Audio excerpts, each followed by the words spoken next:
Voilà, merci. D'un plateau à un autre, mes invités sont déjà en place. Je vais commencer par le docteur Paul-Marie Wessou. Bonsoir. Bonsoir, Bonsoir, enseignant Xavier. à l'université d'Abomey-Cala, vie analyse politique aussi. Ravi de vous retrouver pour cette nouvelle saison. J'espère que vous êtes en pleine forme. Oui, en pleine forme. Voilà. Issa Kadjaï, acteur politique, entrepreneur, bonsoir. Bonsoir Xavier. Merci d'avoir répondu présent. Et Mohamed Liamidi, analyste politique et expert en communication digitale et éditoriale. Nous prenons le soin de présenter de façon extensive tous nos invités. Vous êtes enseignant-chercheur en quelle spécialité? C'est quoi le cœur de votre travail? Le cœur de ma recherche, c'est la théorie de la gouvernance. La théorie de la gouvernance. Voilà. Le plateau qui a précédé ce plateau, c'était Parlons Gouvernance. Donc, nous sommes dans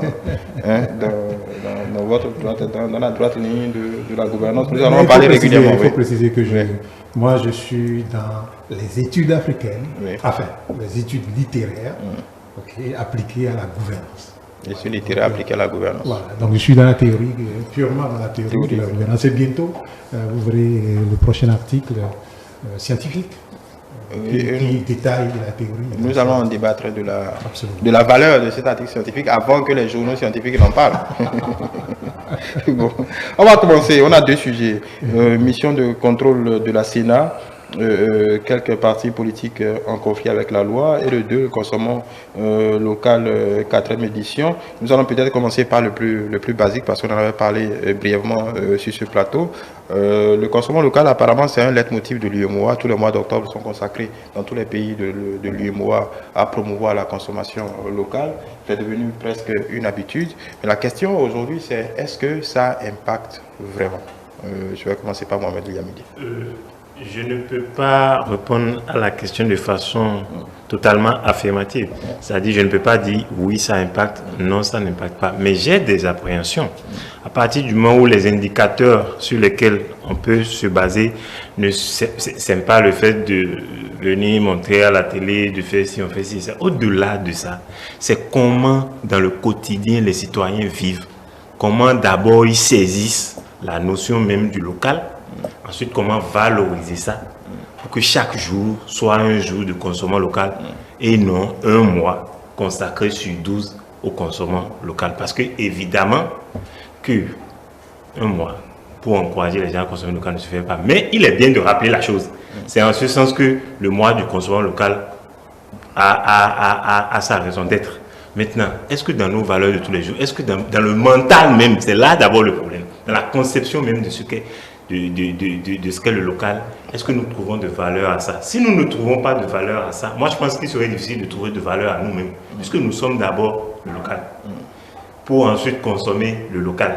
Et donc cette manière de faire pourrait valoriser le local. Ce que je veux dire, c'est consommons local. Moi je veux voir, il y a un mois sur 12, d'accord, où le mois du consommation local, d'accord, qu'il y a aussi tout au moins une semaine sur 5 jours de travail où tous ceux qui travaillent dans l'administration portent le local. C'est la moindre chose. Que je vais voir les ministres porter le local. Je ne sais pas si c'est vendredi ou si c'est jeudi, je ne sais pas. Et quand je parle de ça, moi, excusez-moi, hein, je ne le... Il y a un truc qui me dérange parfois, pour ne pas dire souvent. Quand je vois le ministre de la Culture lui-même, à certains endroits, en local. Je ne pense pas que c'est... Vous savez que c'est parce que la dernière fois que je l'ai aperçu à la Gani, il était en local. Vous parlez de la dernière fois. Et là encore, on est sur le plan local. Pas tous les jours. Donc, que vous avez l'opportunité d'aller ailleurs, d'aller voir les autres, exporter ce que vous avez de chez vous et amener-le pour qu'ils puissent quand même voir. Parce que quand vous êtes là et que vous allez chez les autres, quand vous allez chez les autres et que vous avez une image qui ressemble, je ne vais pas dire trait pour trait, mais qui ressemble tellement à l'image des autres, vous ne leur apportez rien, même dans ce qui est le plus remarquable. Pardon? Vous ne les impactez pas. Du tout. D'accord. Et donc, la moindre des choses, c'est d'aller le voir tel que vous valorisez chez vous, tel que vous voulez qu'on voit la culture de chez vous. Je ne suis pas en train de faire fixation sur un homme, je suis en train de faire fixation sur le Béninois de façon générale. Et il y a que nous aimons tout ce qui vient d'ailleurs. Ça, je ne comprends pas cette décision chez le Béninois. Quelque chose qui se fait ici, on n'encourage pas ça. Moi, je préfère encourager mon frère d'à côté.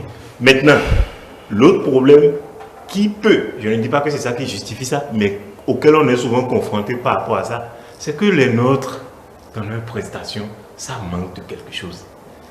J'ai parlé la dernière fois des artisans.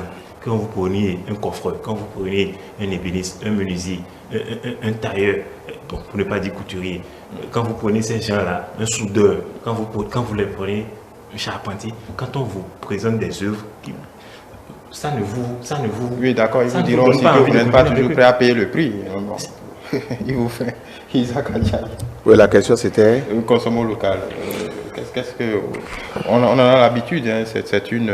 comment je vais dire, c'est une profession de foi, pas propre à ce gouvernement.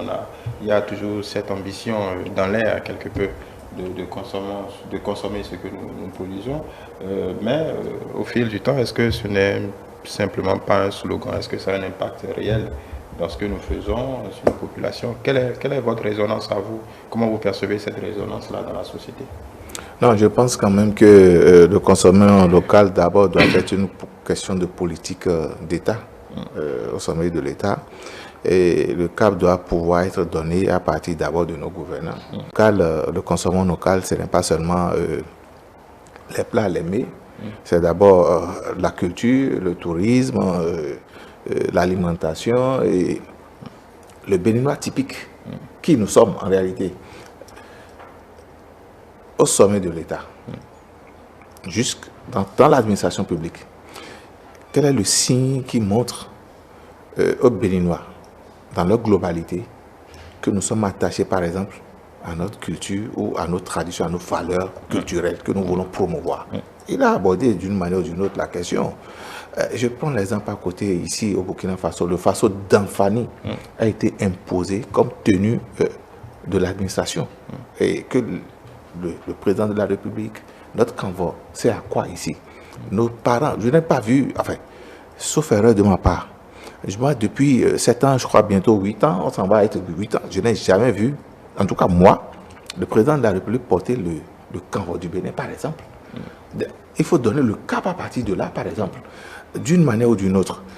Dans les collations, dans les colloques, les séminaires, etc., etc., qu'est-ce qu'on présente pour que les gens puissent se restaurer, se rafraîchir? C'est le riz, les croissants et autres, le blé. Nous ne faisons pas le blé ici, en Afrique, au Bénin. Est-ce que nous faisons nos galettes, nos atas, nos tale-tale, nos dodo, etc., etc. Est-ce que nous essayons de promouvoir déjà, au niveau de l'État, dans cette élite qui a les moyens de s'offrir, le consommant européen, américain, et l'importer ici au Bénin, chez eux, dans leur foyer? Est-ce que cette élite, est-ce que cela d'abord est promu au sein de cette élite? Si vous prenez le Béninois lambda, le bas citoyen que nous sommes, nous autres, ici, par exemple, nous consommons bas citoyen. Il y a un éminent. Non, je crois que l'éminent, oui, d'accord. Mais bas citoyen. C'était une boutade. Le consommation local est un quotidien chez nous. Oui. Le tebico atapo, on prend ça tous les soirs comme goûter. Nous mangeons la farine de maïs, le wor, le quinquin et tout ça. Donc le Béninois, dans sa globalité, consomme déjà le local. Et j'ai comme l'impression à croire que cette thématique, sinon, est promue pour une certaine élite qui, je crois, ma foi, ne consomme pas certainement local. Parce que moi, je ne sais pas si je me retrouve dans cette thématique parce que je consomme local tous les jours. La preuve, je suis sur ce plateau en Boba, quand bien même ce n'est pas fabriqué au Bénin. Cela fait partie, en tout cas, cela fait partie de nos valeurs tout au moins. Et j'estime et je crois que le président de la République a donné le cap. Il y a déjà d'autres entreprises, enfin, il y a des entreprises au Bénin aujourd'hui dans le textile. J'espère vivement, tout comme vous, tout comme des millions de Béninois, qu'on va nous proposer du consommation local en termes de tissu et au coût local, parce qu'il ne faudrait pas qu'on nous propose des choses qui sont plus chères que ce qu'on nous envoie aussi, parce que c'est ça aussi le local. Si l'État veut effectivement que les Béninois consomment par exemple du riz béninois, de l'huile d'arachide béninois, le agonlimi, tel qu'on le dit, de l'huile rouge béninoise. Il faut une politique. Il faut une politique pour favoriser déjà la consommation et la promotion de ces produits. De ces produits. Et est-ce qu'il y a combien de fois typiquement béninois consommons local dans la sous-région? C'est une question que je laisse. Voilà. Docteur Marie-Bessou, pour compléter cette question, d'aucuns diraient que beaucoup d'études avancent qu'en réalité, la première raison, la raison fondamentale pour un acte d'achat, c'est ce qu'on a sur soi pour payer. Donc à la limite, est-ce que ce n'est pas une limite de ce slogan de consommons local? Parce que vous pouvez beau vouloir payer du local, si vous n'avez pas les moyens, c'est que, quelle que soit votre bonne volonté, vous allez vers ce qui est dans vos cordes pour le moment. Oui, bien sûr. Moi, je voudrais simplement dire que, en fait, ces campagnes-là qui arrivent chaque année ou périodiquement, pour moi, je crois que c'est des campagnes qui sont faites par des institutions qui voudraient bien dépenser de l'argent à un moment donné et qui, ma foi, trouvent une opportunité de dépenser de l'argent. Écoutez, moi, je vais vous dire une réalité. On est dans le domaine de la consommation. Oui.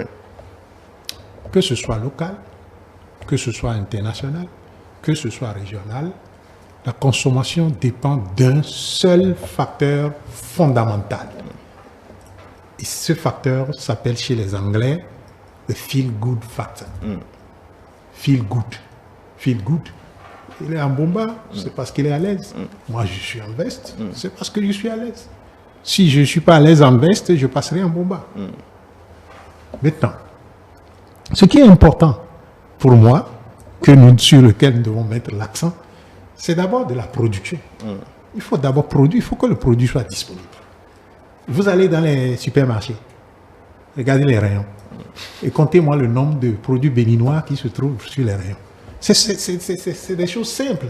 Et moi, consommer local pour faire véritablement cette campagne-là, c'est un peu ce que j'ai quand même été témoin on a dit celui qui est debout, il a vu celui qui est témoin. Alors moi, j'ai été témoin du lancement de la fête du 15 août à Savalo. Pour cette année ou bien Non, j'ai été témoin historiquement. La relance. Oui. J'étais encore, je crois, en première, juste après la conférence nationale, le référendum, etc. Quand l'idée donc de relancer cette fête était venue, j'ai participé aux travaux. Je suis fier aujourd'hui parce que pour la première fois, souvent je reste chez moi tranquille, n'est-ce pas? Parce que je suis vraiment marié, vous comprenez, donc je peux m'aller à bout chez moi, je suis pas besoin d'aller dehors. Ah, vous êtes marié? Bien sûr, bien sûr. Alors, donc, il m'est venu à l'esprit la dernière fois, donc le 15 août dernier, puisque j'étais dehors en train de travailler, de dire, je vais aller voir à peu près je vais aller manger. Et j'ai décidé d'aller là, on vend à bout. Je vous jure, j'ai passé 1h30, 2 heures à attendre à bout. Le lieu où moi je venais et puis ça coule. Vous venez vous acheter, vous partez, vous coule tous les jours. Était bondé de monde. Vous voyez? Et il y avait du monde partout. Donc ça a du succès. Les uns s'en vont, les autres viennent. Je ne sais pas. Pour moi, il n'y a pas meilleure manière de promouvoir le local. De toute façon, quand on regarde, même si on fait un sondage à vue d'œil, comme vous le dites, dans Cotonou, que ce soit les administrations ou pas, ce que vous désignez là, le agou, si on doit le dire, est un des plats les plus, je pense que c'est dans la ration constante de pratiquement tout le monde, à tous les prix d'ailleurs. Et voilà, et justement pour les comment dirais-je, les Sud-Asiatiques, on aurait maintenant pris ce agou-là comme un élément fondamental maintenant de notre patrimoine culinaire. Mais aussi de notre, comment dirais-je, on parle souvent d'attaque ou bien pour attaquer le marché à l'export. Du Bénin révélé. On aurait pris cela et on aurait véritablement fait du agou vraiment un mets qui révèle le Bénin et que tout le monde veut manger à cause du Du bénin. bénin. Moi, je crois que ces choses vont nous promouvoir plus que des campagnes qui viennent, qui disent qu'on consomme local. D'abord, Oui. de quel local on parle? Est-ce que c'est kouli-kouli? Moi, j'en mange tous les jours. Est-ce que c'est gari? Moi, j'en mange quand je veux. Je ne sais pas si vous voyez. Bon, Donc, en même temps, ça révèle aussi quelques jeunes entrepreneurs qui proposent des transformations bon, inattendues. oui, c'est peut-être cela, et que ça peut-être leur donne un marché. Oui, il faudrait que vous pour- ayez pour- fait un tour dans les stands. Voilà. Mohamed Yamidi, le docteur Paul Mariouessou pose un problème important. Pour gagner cette bataille du consommation local, c'est d'abord la bataille de la production. Absolument. La production qui prend en compte aussi bien à l'échelle agro, c'est-à-dire qu'on prend l'agro-industriel, c'est-à-dire la transformation, d'abord même la production, c'est-à-dire au niveau des plantations et autres, la façon, la technique même de production, production déjà depuis les champs, ensuite la transformation, pour avoir un label de qualité, qu'on puisse exporter, qui puisse respecter un certain nombre de standards que les gens puissent consommer. Et maintenant, donner de la valeur ajoutée, donner de la valeur à ça, promouvoir ça. Cet aspect-là, il y a ce secteur-là. Il y a aussi l'autre secteur qui est tout ce qui est PME et tout ce qui est artisanal. Il ne peut pas avoir vraiment de consommation local, il ne peut pas avoir de valeur ajoutée sans l'artisanat, sans la main-d'œuvre, sans tout ça. Donc, la façon dont nous produisons les choses, c'est quand on arrive à transformer, c'est que vous prenez quelque chose qui est tout à fait naturel, comme le bois, comme quelque chose comme ça, et que vous innovez, vous créez quelque chose, mais qui quand même reste à la portée du Béninois, ce qui, par ailleurs, pose le problème de la capacité des gens à consommer. Donc, en même temps qu'on veut faire une telle campagne-là, c'est-à-dire que si on prend ça vraiment comme quelque chose, un label, si vous parlez de ça, vous devez aussi inciter ceux qui veulent consommer à consommer. Donnez-leur les moyens de consommer pour qu'ils puissent trouver du bon chez eux. Consommant local, ça passe d'abord par le fait de trouver du bon chez soi et d'avoir la possibilité de pouvoir s'offrir ce bien-là à un coût D'avoir le pouvoir d'achat suffisant. qui est compétitif par rapport à ce qui vient de recevoir. Parce que si ce que j'ai ici, même si ça tutoie la qualité de ce qui vient du dehors, et que c'est à un prix où ce qui vient du dehors est compétitif par rapport à ça, il y aura toujours problème. Donc il faut jouer sur tous ces aspects, sur tous ces leviers-là, pour avoir une vision globale de la chose. Pas de façon détachée, venir un mois dire consommons local, alors que, bon, même la personne qui lit le discours de consommons local, là, n'est pas en local. Enfin, Oui, mais bon. je fais. Bon, on va vous faire m'excusez. Non, c'est-à-dire que. Non. Voilà, Prenez. Bon, moi, je pense qu'il faut prendre la chose comme un c'est du enfant. totalitarisme vestimentaire. Non, non. Oui. L'enfant, quand vous prenez par exemple l'enfant apprend beaucoup plus par l'imitation. Je te vois faire, je fais. Oui. Quand nous voyons le président de la République, là, on est tous fiers. On voit comment tout le monde aimerait tout le monde se regarde dans ce miroir-là. Ok. Donc, si on choisit un autre aspect de la chose aussi, donc tout le monde aimerait ça aussi. Bon, il y arrive quelquefois. Ce quand serait même, élégant. Moi, je n'ai pas dit que ça n'arrive pas. Je voudrais que ça arrive souvent. Souvent, ok. Moi, je ne suis pas dans le négationnisme. Je voudrais que ça arrive souvent. Moi, je me suis rappelé de pas mal de fois où le président de la République était, même si les gens essaient un peu de chercher. Si Epiphanie vous dit quelque chose, vous allez vous rappeler que dès que le président est venu en 2016, Epiphanie qui a suivi là, je me rappelle très bien. Ça remonte quand même. C'est pas que ça n'existe pas. Et on a vu le président de la République en local, même si, donc, je dis que si le truc est pris vraiment comme une politique globale et qu'on voit tout en un, pas de façon détachée, venir lire le discours du mois d'octobre et attendre l'octobre prochain pour dire, bon, qu'est-ce qu'on avait dit avant là, qu'est-ce qu'on va dire maintenant.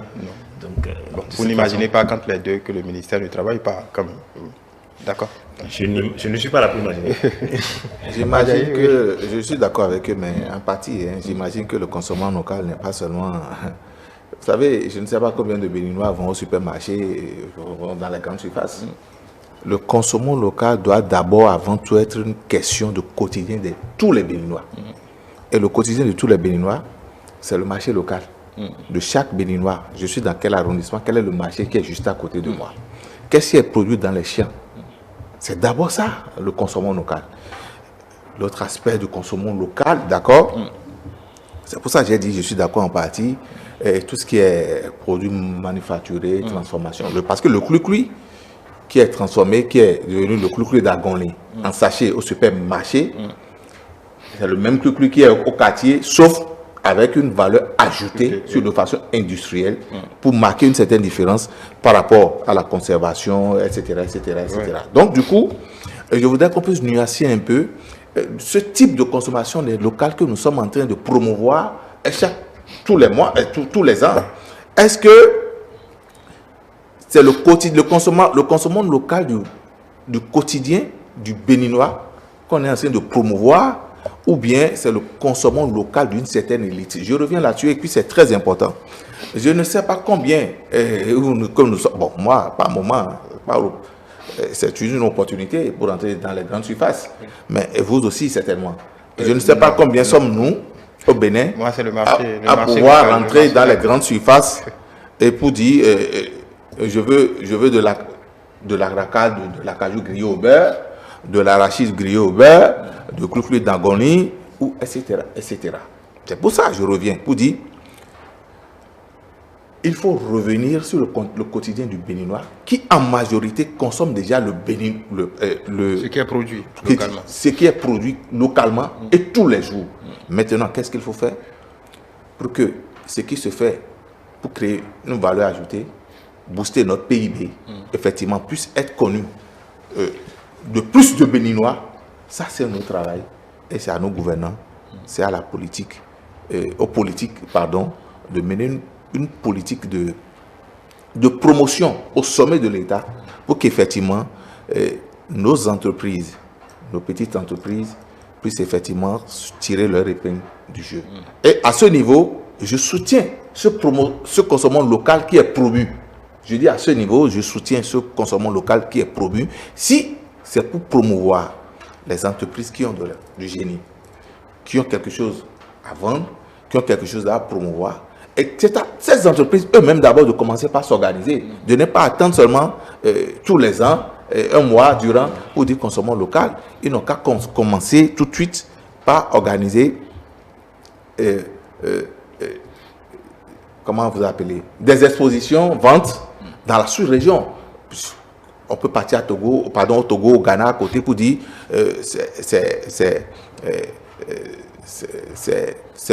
on a des stands de consommation local au Bénin. Voilà ce que nous créons de plus au Bénin que vous autres, vous n'avez pas chez vous parce que c'est le même marché, c'est les mêmes habitudes. Déjà, dans ce sens, si je vais prendre l'exemple du Agou, c'est au docteur Paul-Marie Wessou, il y a eu des jeunes Béninois qui ont créé des machines automatiques pour malaxer un peu tout ça, piler tout ça. Donc il y a du travail quand même il y a des jeunes, en tout cas des petites et moyennes entreprises qui ont du génie et qui quand même arrivent à proposer des innovations. Oui, pas seulement pour les Agou, mais pour d'autres. Donner un bel exemple. Oui. Alors, Agou se mange partout au Bénin. Moi aussi, je vais dire mon canan, j'aurais bien voulu que le canan de Porto-Novo, la cassade de Porto-Novo soit promu et que ce soit boosté et bien promu. Encore que ça, encore, on peut l'exporter et le garder au moins 2-3 jours. L'ayant pilé, il faut le consommer tout de suite. Bon, on peut trouver ça, il dit que ça peut faire objet de recherche, on peut trouver un moyen de le... Oui, bien sûr, on me dira, pour ceux qui me suivent, qu'il y a la version en poudre. Parce que il y en a déjà. J'ai eu à l'utiliser. Je dirais, tout est à promouvoir. Et non quelque chose particulièrement. Parce que vous allez dans les pays ailleurs, on vous dira que c'est la pâte noire. Je parle de Kétou ou bien le lafou, le déon. Ou ailleurs, la pâte de maïs. On a une diversité. Oui, mais l'idée pour paraphraser, il est là, peut-être il va s'expliquer après, l'idée de Paul-Marie Wessou, c'est d'avoir, comment on appelle, un produit fanion. Je donne un exemple très simple. Quand on pense à l'Italie, on pense aux pâtes, on pense à la pizza. Alors qu'il y a beaucoup de mets. Moi, je pense plutôt à la cassa de Porto-Novo. Moi, je pense plutôt à la cassa de Porto-Novo. Donc, je pense plutôt à la cassa de Porto-Novo. Qu'on retrouve partout d'ailleurs au Bénin, même en Côte d'Ivoire, d'ailleurs, c'est à 50 francs là-bas. Donc, on retrouve un peu partout. C'est à 50 francs là-bas. C'est à 50 francs là-bas. D'accord. Merci pour l'information. Merci beaucoup. Oui. Oui, non. C'est cette idée de non, pas forcément sur ce qu'il dit, de promouvoir.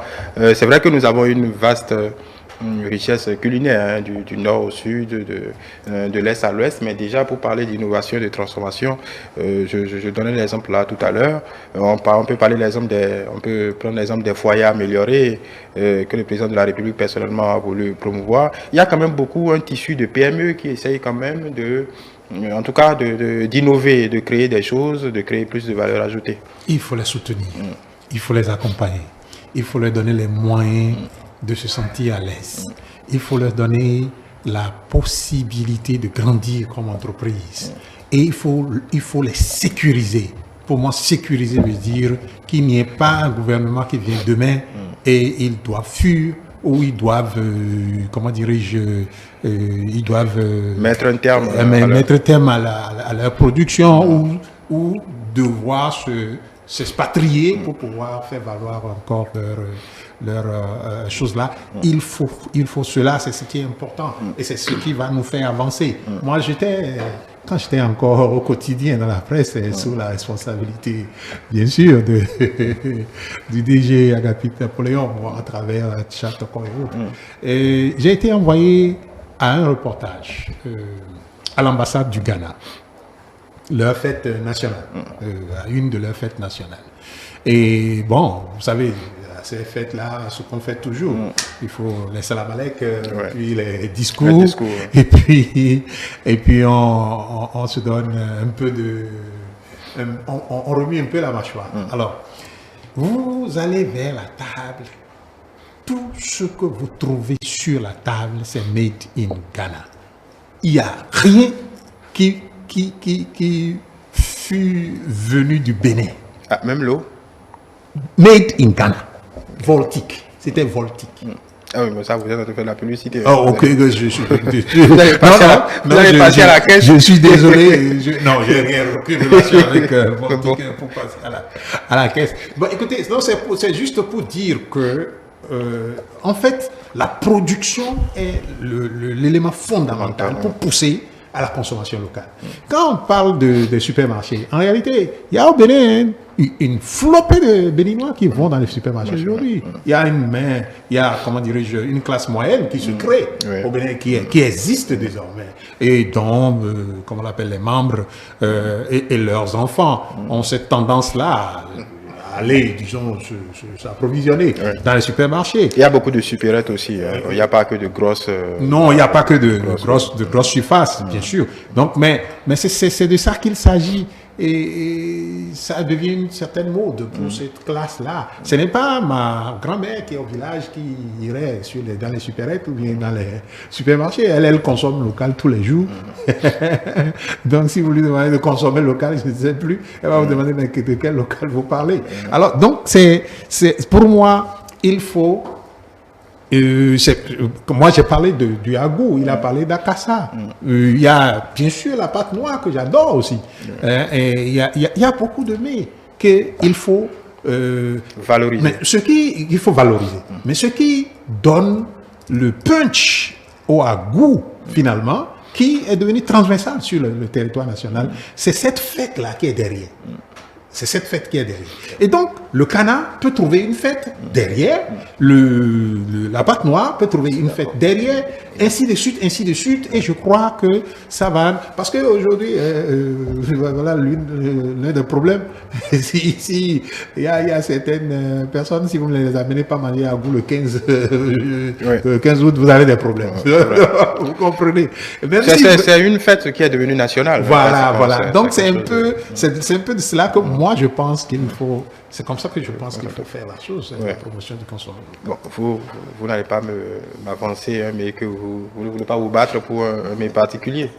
Non, mais déjà même qu'il faut dire que Agou aujourd'hui, c'est un mets national. Il faut le dire, c'est un mets. Comme la il n'y a pas quelque part, vous allez dans le pays où on ne consomme pas ça, je ne crois pas, du nord au sud, de l'est à l'est.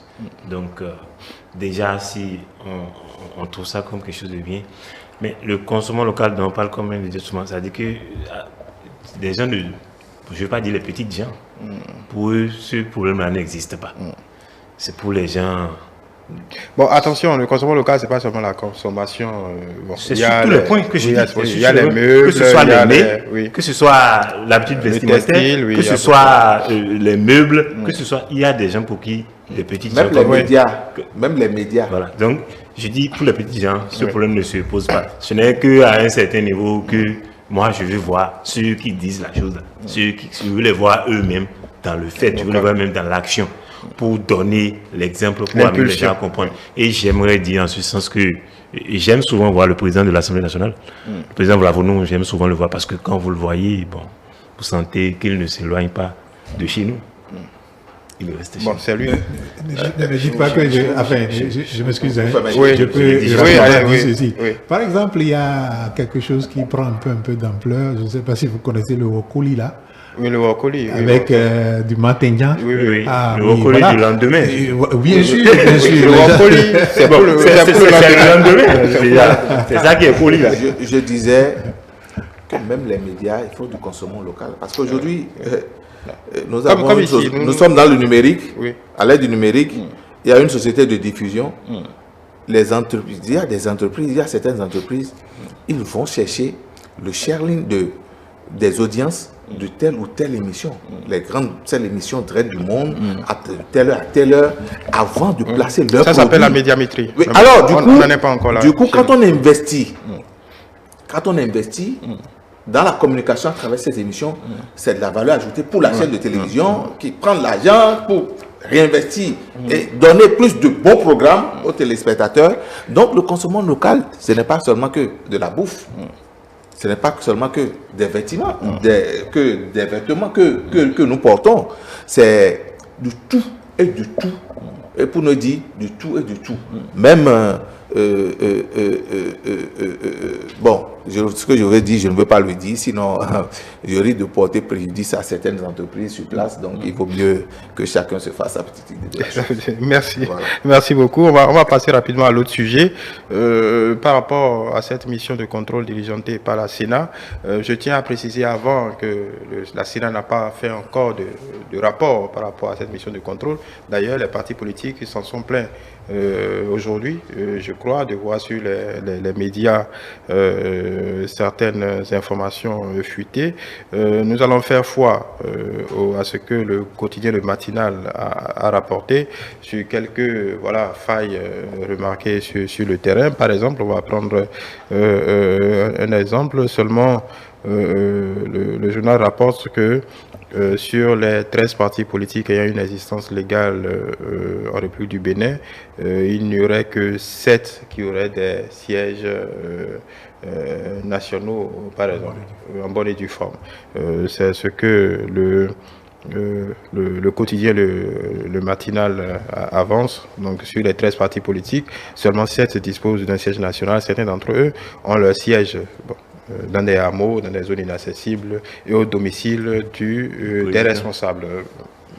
Très rapidement. En attendant le rapport, c'est pourquoi je le précise au début, ce sont quelques informations rapportées par le quotidien Le Matinal en attendant le rapport officiel. Déjà, par rapport à cette démarche, même si c'est la loi qui le prévoit, est-ce que vous pensez qu'on est là dans une démarche, puisque je pense que c'est la première occurrence, c'est la première fois, est-ce que la Sénat est plutôt dans une démarche pédagogique ou on est déjà dans la répression?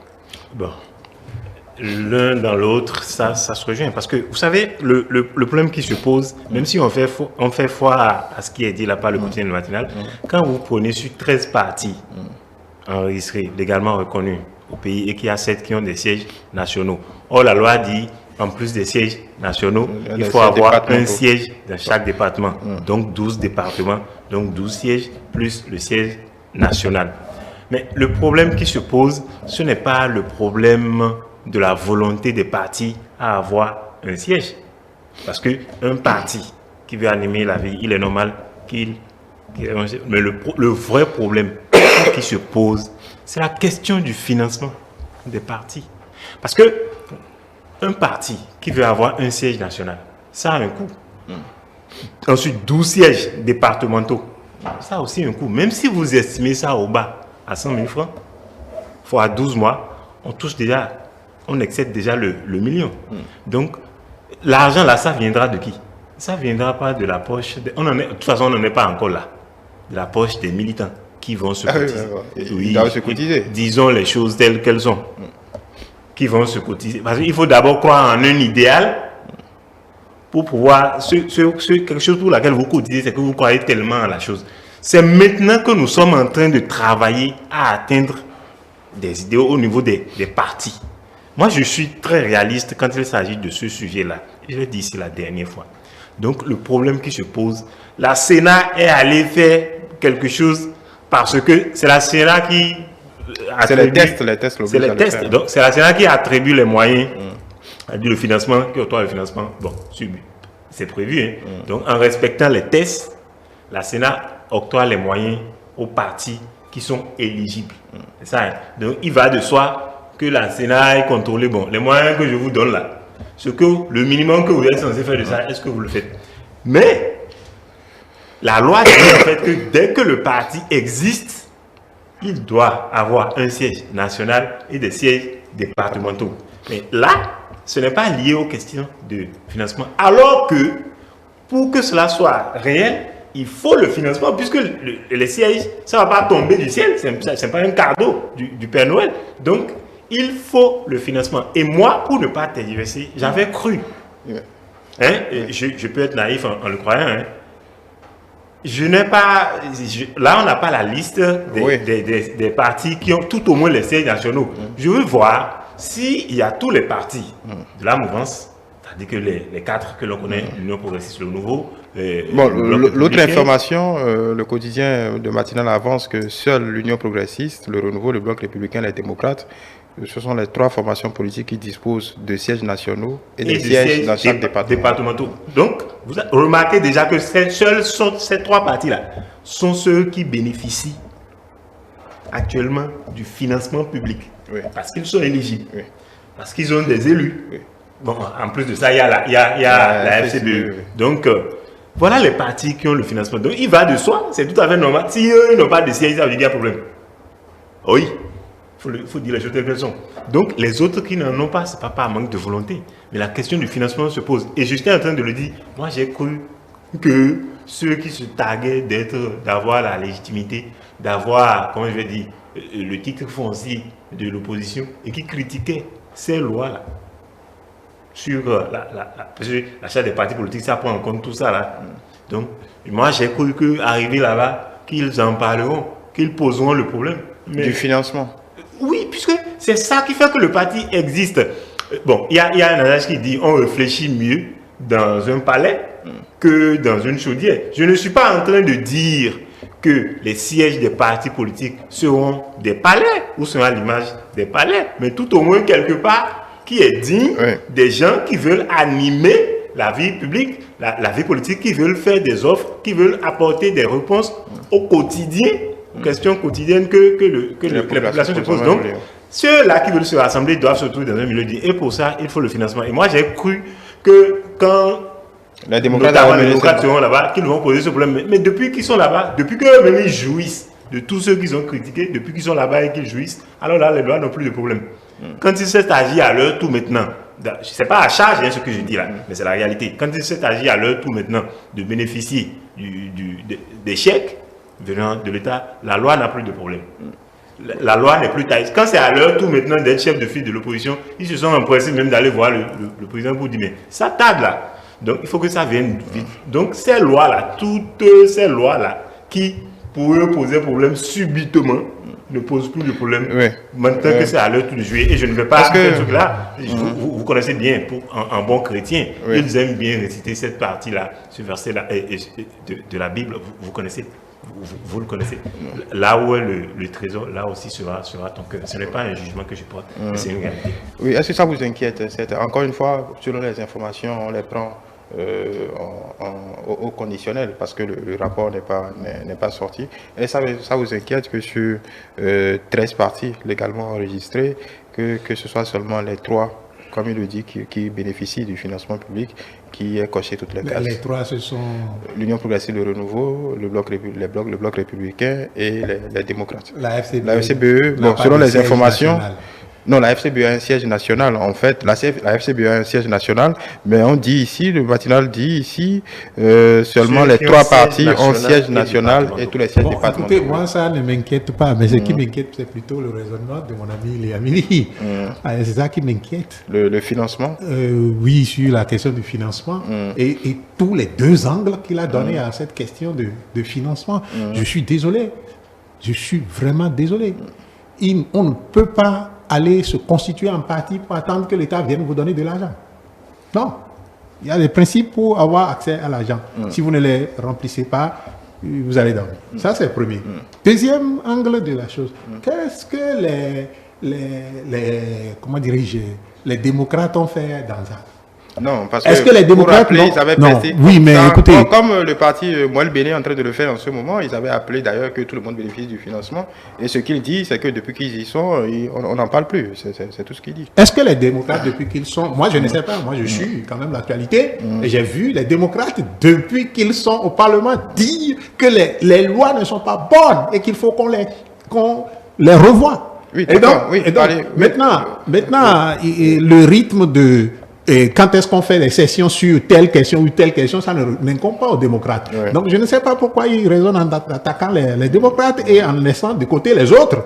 Les autres, je veux dire, Bloc républicain, comment on Non, l'appelle. ils n'ont pas posé la question de financement. Non. Là, maintenant, je ne sais pas, il dit qu'il y a un parti de la mouvance, Moël Béné, qui non, quand nous faisons un bataille. raisonnement, notre raisonnement doit être un raisonnement qui s'applique à tout le monde. Oui. Et ça ne doit pas s'appliquer à un camp et laisser l'autre camp. Moi, c'est de ça qu'il s'agit. Il est important de savoir ceci. Oui. Et dans un premier temps, on se met ensemble en tant que parti politique pour aller conquérir le pouvoir d'État. C'est ça qui est la chose la plus importante. Oui. Et les lois qui sont là, telles qu'elles sont en ce moment, sont telles que tant que vous n'avez pas fait le pas d'aller conquérir une portion de l'autorité de l'État, Vous n'avez pas vous de n'avez financement, oui. OK? Alors, donc, comment alors s'organiser les partis quand on n'avait pas encore de financement pour aller à la conquête du pouvoir? Comment est-ce qu'ils s'organisaient?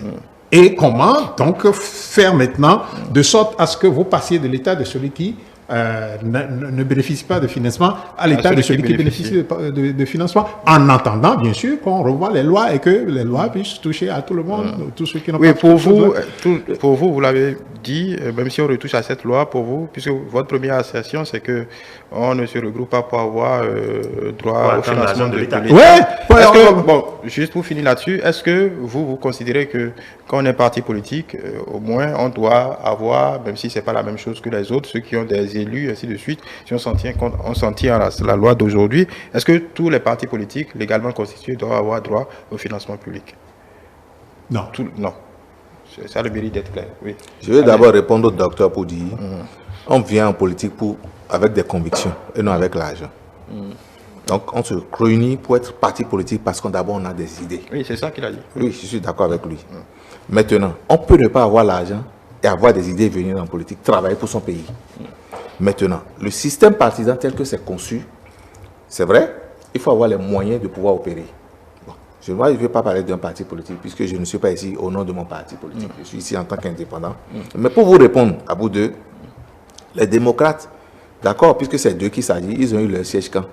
Après avoir bénéficié du financement, la dernière fois. C'est récent, nous savons tous. C'est normal. Qui va leur reprocher ça? Mais les deux autres, ils étaient déjà là avant ces réformes-là. Ils sont à l'Assemblée et dans le système étatique du haut jusqu'en bas complètement. Donc, ils ont les moyens, ils ont une classe ouvrière politiquement parlant. Et ce sont des gens, puisque la loi dit qu'il faut contribuer, il faut cotiser. Qui sont ceux qui cotisent?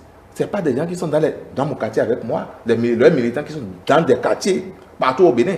C'est cette classe politiquement, que je parle ouvrière politique là, qui cotise.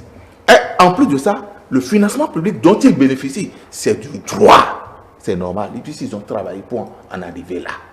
Mais reconnaissons aussi que tout le monde n'a pas ces moyens-là. Donc, vous pensez que l'artisan qui est, moi, dans mon parti politique, et qui se plie en 1000 pour payer sa cotisation, parfois il a des difficultés. J'en ai aussi d'ailleurs, et que j'avoue, ce n'est pas si facile que ça. Donc, ne banalisons pas l'effort des uns et des autres. Nous ne sommes pas peut-être, encore que nous n'avons pas été cités. Non. Nous n'avons pas été cités. On va attendre le rapport de la... Bon, quand je dis nous, ces partis politiques soi-disant, qui ne sont pas en règle, nous attendons encore le rapport de la Sénat pour confirmer ou pour infirmer ce qui a été dit. Moi, je ne représente pas mon parti politique pour dire certaines choses. Des partis qui ne sont pas en règle, ça peut en exister. Mais il ne faut pas leur jeter le caillou ou l'opprobre, j'étais de l'opprobre tueux. Parce que ce sont des citoyens béninois qui travaillent d'une manière ou d'une autre pour ce pays, qu'ils soient dans la mouvance ou dans l'opposition. Moi, je dis tel que les réformes du système partisan ont été conçues. Nous sommes dans une phase expérimentale. Il y a des problèmes. Et tous ces problèmes-là, il faut corriger. Du coup, quand vous comprenez aujourd'hui tel que la classe politique est organisée, quand vous n'êtes pas avec le chef de l'État, tout vous est fermé. Vous ne pouvez même pas travailler, servir votre pays. Mais vous venez de dire le contraire, qu'on peut être dans l'opposition et travailler pour son pays. D'une certaine manière ou d'une autre manière. D'accord. D'une certaine manière ou d'une autre manière. Et ceux qui font l'effort d'une certaine manière pour pouvoir le faire et qui ne le font pas d'une autre manière ne bénéficient de rien. Et c'est normal, je dis c'est normal, c'est le game qui est comme ça. Et d'une autre manière, ceux qui le font et qui en bénéficient, nous savons où ils sont aussi. Nous savons où ils sont aussi. Donc, c'est trop facile de s'énerver. Quand on parle de X, de Y, il faut laisser cette polémique de personnes ou bien de partis politiques et parlons dans la généralité. La généralité dit qu'aujourd'hui, ce qu'il faut qu'on retienne, et ce qu'il est en train de dire là-bas, M. Liamine est en train de dire, et que je dis aussi, c'est que ces réformes ont montré leurs limites, d'une manière ou d'une autre. Ce n'est pas seulement là, à plusieurs niveaux, où il faut travailler aujourd'hui à corriger ces faiblesses-là, pour renforcer le système partisan qui aujourd'hui est une chance, une opportunité. Donc pour vous, comme j'ai posé la question au Dr Paul Maliwissou, pour vous, tous les partis légalement constitués doivent avoir droit au financement? Non, je n'ai pas dit droit au financement. J'ai dit d'une manière ou d'une autre, on peut travailler, voir de quelle manière, tout au moins, parce que le siège, ce n'est pas seulement les sièges, il faut une administration pour faire fonctionner ces différents sièges. La facture, il y a des charges, l'électricité, le gardiennage, etc., l'entretien de ces charges. Mais ils sont combien? Et aujourd'hui, cotiser pour son parti politique, c'est une valeur qui est en train d'être promue aujourd'hui. Et du coup, ça ne peut pas venir de tout go. Et chaque parti politique, si le président de la République n'était pas là, parce qu'ils bénéficient du financement, parce qu'aujourd'hui on dit oui, c'est eux, mais ceux qui ont voté, nous avons tous voté aussi, c'est Patrice Talon que nous votions. Si je changeais avec eux, ils vont me dire, ben, peut-être que si Patrice Talon n'était pas là, ce n'était pas des partis soutenant le président de la République, peut-être qu'il ne serait pas membre de ces différents partis politiques en question, soi-disant. Donc, non, laissez-moi finir. Je n'ai pas fini. Donc, juste pour vous dire, les gens profitent aujourd'hui de ce financement parce que le président de la République est là. Et il cautionne, j'ai même lu un post de très rapidement, il nous reste 3 minutes. De Distel Amoussou, que je salue au passage, qui disait que le président de la République travaille pour les partis politiques, pour ses soutiens. Allez chercher à lire ce poste. Merci beaucoup. Bon. Oui, très rapidement. Il nous reste une minute pour cette question. Oui, moi vous êtes contre? En fait, moi, je ne sais pas. Enfin, il a dit qu'il voulait répondre à nous deux. Bon, il est d'accord en moi, je ne sais pas de quelle réponse il s'agit, parce que moi, je n'ai pas vu de réponse dans tout ce qu'il a dit. Il ne faut pas faire des raisonnements qui s'attaquent aux démocrates et qui épargnent les autres. Des histoires comme ça, moi je ne suis plus dedans. Tout le monde non, laissez-moi parler là, laissez-moi parler. Comme vous avez vu comment je suis resté calme. Allez-y. Ok. Donc, moi je ne suis pas dans ces choses-là. Vous me connaissez bien ma position par rapport à tous les partis politiques. Aucun au Bénin ne vaut pour moi parti politique. Si on veut parler en réalité. Et donc, il ne s'agit pas de venir ici et c'est-à-dire, le poids de votre raisonnement ne peut pas prendre source dans le fait que vous vous attaquez aux autres de façon gratuite. Il faut qu'il aille rechercher bien le siège des démocrates. Moi, je ne suis pas démocrate, et mais pour le peu que je connais de l'histoire, les démocrates, ils n'ont pas eu leur siège parce qu'ils ont eu financement public. D'accord. Et ils ont eu des sièges départementaux, pour ce que moi j'ai vu au moins à la télé. Avant même d'aller aux élections. Donc il ne faut pas dire des choses pour s'attaquer aux autres pour rien. Voilà. Ce qui est important, ce sur quoi nous discutons, c'est est-ce que les partis politiques qui sont en erreur, est-ce que c'est une bonne chose, ce n'est pas une bonne chose. C'est de ça que nous parlons.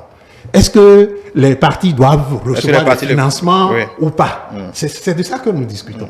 Si les partis doivent, ceux qui ont mérite de recevoir les financements aussi, reçoivent les financements. Personne ne peut se plaindre de ça, sinon allez vous mettre aux élections, allez participer aux élections et gagner les élections. Changer les tests, oui. Ça s'arrête là. Voilà. Mais de tout raisonnement, en dehors de ça, s'effondre. Il n'y a pas de raisonnement à part ça. Mohamed Yamidi, il est là. Il est là. Il est là. Pour moi, que pour avoir, si vous voulez, pour avoir le récépissé, pour exister en tant que parti politique, ce que le ministère de l'Intérieur vous demande, la seule chose qui compte dedans, en parlant de siège, c'est l'adresse du siège national. C'est-à-dire que les sièges départementaux, là, vous pouvez voir ça aujourd'hui à Djara, dans la commune de Lomé, et voir ça demain à Porte-Nouveau, et voir ça demain, après-demain à Vrancou. Oui, merci Laurent. Juste pour vous dire que les choses ne sont pas comme vous le voyez. C'est un débat intéressant, on va le poursuivre certainement. Merci Mohamed Yamidi, je rappelle que vous êtes analyste politique et expert en communication éditoriale et digitale. Dr Paul-Marie Wessou, enseignant-chercheur à l'université d'Abomey-Calavi et analyste politique également. Et Isaac Adjaï, acteur politique et entrepreneur. Merci de nous avoir suivis. Merci de nous rester fidèles. Vous pouvez évidemment revivre ces échanges sur notre compte YouTube Télé Bénin, notre site internet du même nom, notre compte X ETélé Live et notre page Facebook ETélé en direct. Et bien évidemment, continuez par nous suivre via notre application ETélé Bénin. À demain pour d'autres développements.